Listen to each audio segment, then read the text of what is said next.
Good morning mga kababayan. May nadaanan po tayo sunog. Yan, mga bumbero po natin. Yan o. Kumusta? Naapulan nyo na yung apoy sa motovlog? Dise. May nadaanan tayo dito ng PWD. So isasakay na po natin to. Diba? Boss, quality, tignan mo naman. Puno, amog, tapos magandang morning. Yes, good morning. Mga kababayan, nandito na po tayo sa Bumaka po, no? Going po tayo ng Bicol. So, napahinto po tayo kasi may nadaanan po tayong sunog dito. Kaya ito, may bumbero tayo, Kuya Rizky. To the rescue mga kababayan. Siyempre, KJ27. Ano nangyari dito? Iha. Ayun na. Iso daw. Iha. Miss nyo ba si sa motovlog mga kababayan? Yan mga kababayan, wag nyong bibiruin yung mga wag mo yung masamayin po yung mga biru-biruan po namin. Alam nyo na mga kababayan, no?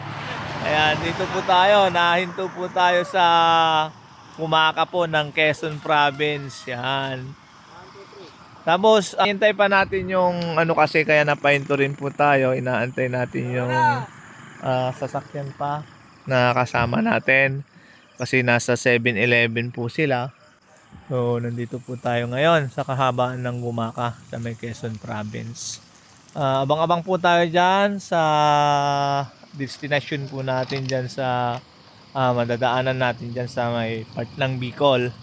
Siyempre, maglalandmark po tayo dyan. And then, didiretso na rin po tayo.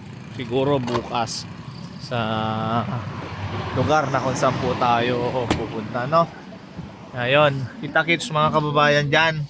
At syempre, sabi ko po, wag nyo po mamasamain po yung mga biroyan po ng team. Kilala nyo naman po kami. Syempre, ang aking co-pilot, ayan o.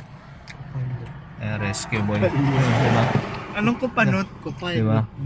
27, tas nandun yung iba, nauna, tapos yung iba nandun pa sa 7-Eleven.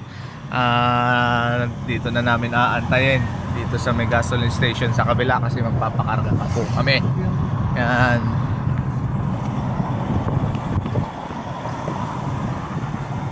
Kaya sa mga kababayan po natin dyan, kita-kits po tayo dyan syempre. At sa mga possible po mabigyan po natin ng tulong pinansyal. Yun, para mas makatulong pa po tayo. Kaya medyo lumayo-layo po tayo ng destination, no? Pero syempre, tulad ng sabi ni Daddy Frankie, hindi naman po lahat ay kaya po nating matulungan at mabigyan. Kung sino lang po talaga yung mga mas higit na nangangailangan. Kaya sa lahat ng nagmamahal po sa Team Daddy Frankie, salamat po dahil sa mga suporta na binigay nyo po sa amin. Tsaka po ulit-ulit po namin sinasabi mga kababayan na hindi po kami magsasawa na magpasalamat po sa inyong lahat.